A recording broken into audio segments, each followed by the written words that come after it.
আসসালামু আলাইকুম প্রিয় শিক্ষার্থী বন্ধুরা, এবছর যারা এসএসসি পরীক্ষা দিবা পাবেলস একাডেমির পক্ষ থেকে তোমাদেরকে স্বাগতম। অনুচ্ছেদ কেমনে লিখতে হয় তোমাদেরকে মাত্র আমি কয়টা অনুচ্ছেদ দিব জানো? মাত্র 5টা অনুচ্ছেদ দিব, 100% কমন পাবা। 100% কমন পাবা। আর যদি কমন না পাও তাও তুমি বানিয়ে লিখে আসতে পারবা। বানিয়ে কেমনে লিখতে হয় এই টেকনিকও তোমাদেরকে আমি বুঝাবো, কোনো প্রবলেম নেই। আচ্ছা, 100% কেন বলছি? সবচেয়ে মোস্ট ইম্পর্টেন্ট এবছর হচ্ছে এই যে দেখো বৃক্ষরোপণ 1 নাম্বার। ঠিক আছে, জাস্ট দাগাও তুমি। অনেকগুলো তো এখানে আছে, সবগুলো পড়লে তো তোমার মানে কি বলবো, তাহলে তো এর সাজেশন হলো না। তারপর বাবা স্বাধীনতা দিবস, এটা পড়বাই তোমরা। ঠিক আছে। আচ্ছা, এই নারী শিক্ষা এখন আর আসবে না, কারণ নারী শিক্ষা তুলে দিয়েছে, এটা দরকার নেই, কোনো কিছু দরকার নেই। ঠিক আছে। আর একটা হচ্ছে পরিবেশ দূষণ, খাদ্য ভেজাল।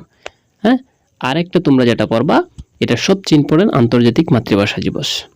ঠিক আছে, এই মাতৃভাষা দিবস শিখলেই তো তোমার নববর্ষ শিখ হয়ে গেছে। আর কোভিড-19 এগুলো বানিয়ে লিখতে পারবে, বলে শিখার কিছু নেই। প্রিয় শিক্ষার্থী বন্ধুরা, আমি যেগুলো বলছি জাস্ট তোমরা এগুলো একটু ভালো করে পড়বা, 100% কমন পাবা। আর যদি কমন না পাও তখন হচ্ছে তুমি বানিয়ে লিখতে পারবা। আর বানিয়ে কেমনে লিখতে হয় এই টেকনিক কোর্সে ইচ্ছা করলে তোমরা ভর্তি হতে পারো। মানে 100% তোমরা কি করতে পারো, আমি 100% বারবার এই কারণেই বলি, আমি স্টুডেন্টদেরকে যা বলবো তাই করবে, শুধু ও ভালো রেজাল্ট করবে। ঠিক আছে।